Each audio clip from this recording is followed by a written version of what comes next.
हल्की छाया। भाग 1। मिट्टी की खुशबू। अरुण 10 साल का था जब उसका जीवन एक झटके में बदल गया।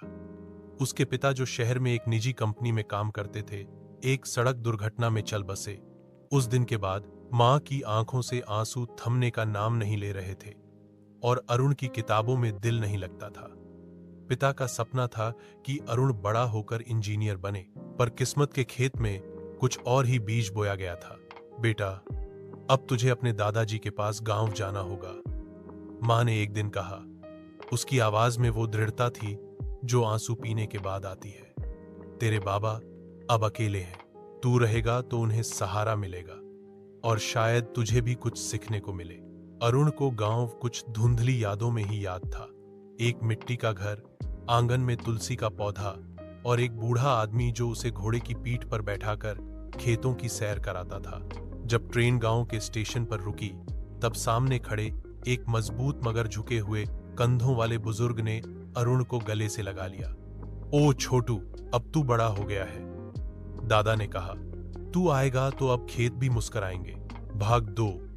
हल्की रेखाएं। गांव की सुबहें कुछ और ही होती हैं।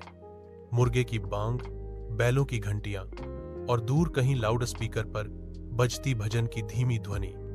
अरुण को यहां मोबाइल नेटवर्क भी मुश्किल से मिलता, पर दादा के पास कहानियों का ऐसा खजाना था कि उसका मन लगा रहता। एक सुबह दादा ने उसे उठाया। आज तुझे असली पाठशाला में ले चलूंगा, खेत में। अरुण पहले तो परेशान हुआ, मगर खेत पर पहुंचा तो उसकी आंखें खुली रह गईं। एक ओर गहराई तक जाती हरियाली, दूसरी ओर दूर दूर तक फैली सूखी जमीन। दादा ने एक लोहे का पुराना हल दिखाया जिस पर कुछ नाम खुदा था। ये तेरा परदादा चलाता था, मैं भी इसी से खेती करना सीखा। दादा ने बैल को जोता और मिट्टी को चीरना शुरू किया। हल्की सीधी रेखाएं उनके चेहरे की झुर्रियों से मिलती झुलती लगती थीं। अनुभव, संघर्ष और समय की छाप। अरुण ने बीज पकड़कर खेत में डालने सीखा। उसने जाना कि हर बीज के साथ एक उम्मीद बोई जाती है और जब मिट्टी उसे अपनाती है तभी फसल उगती है। भाग 3। बारिश और भरोसा। गांव के लोग हर साल मानसून का इंतजार करते हैं जैसे कोई त्योहार आने वाला हो। इस बार भी उम्मीदें लगी थीं, पर बादल आए और बिन बरसे लौट गए। खेत की मिट्टी फटने लगी और अरहर, मूंग की फसलें मुरझाने लगी।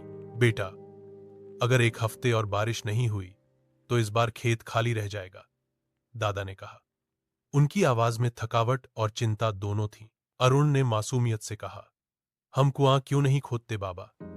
दादा ने चुपचाप उसकी तरफ देखा। बिल्कुल खोद सकते हैं, बस मेहनत लगेगी। और बस अगली सुबह से दोनों काम में जुट गए। पुराना सूखा कुआं था खेत के कोने में, उसे फिर से जीवित करने का प्रयास शुरू हुआ।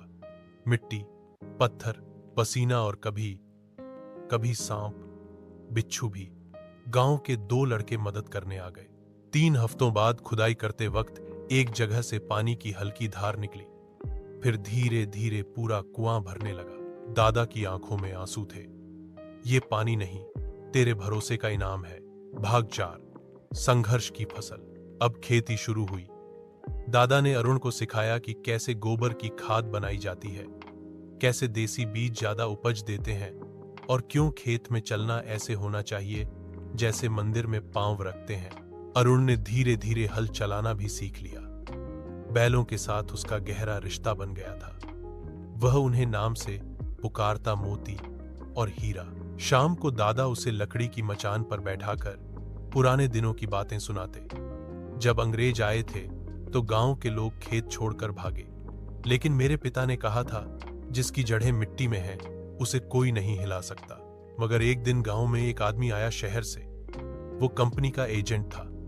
उसने कहा, अगर आप लोग अपनी जमीन हमें दें तो हम यहां फैक्ट्री बनाएंगे। बदले में पैसा, नौकरी और पक्के घर मिलेंगे। कई किसान डगमगाने लगे। बाबा ने गांव की पंचायत में खड़े होकर कहा, जमीन कोई सामान नहीं जिसे बेच दिया जाए। ये हमारे पूर्वजों की निशानी है, हमारी मां है। लेकिन गांव 2 भागों में बांट गया, जो पैसा चाहते थे और जो परंपरा। अरुण ने बाबा से कहा, क्या हम अकेले ही खेती कर सकते हैं?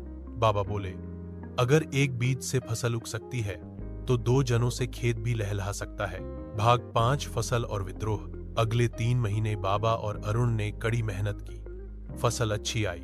अरहर की फलियां मोटी थीं, मूंग की बेलें हरियाली से भरी थीं।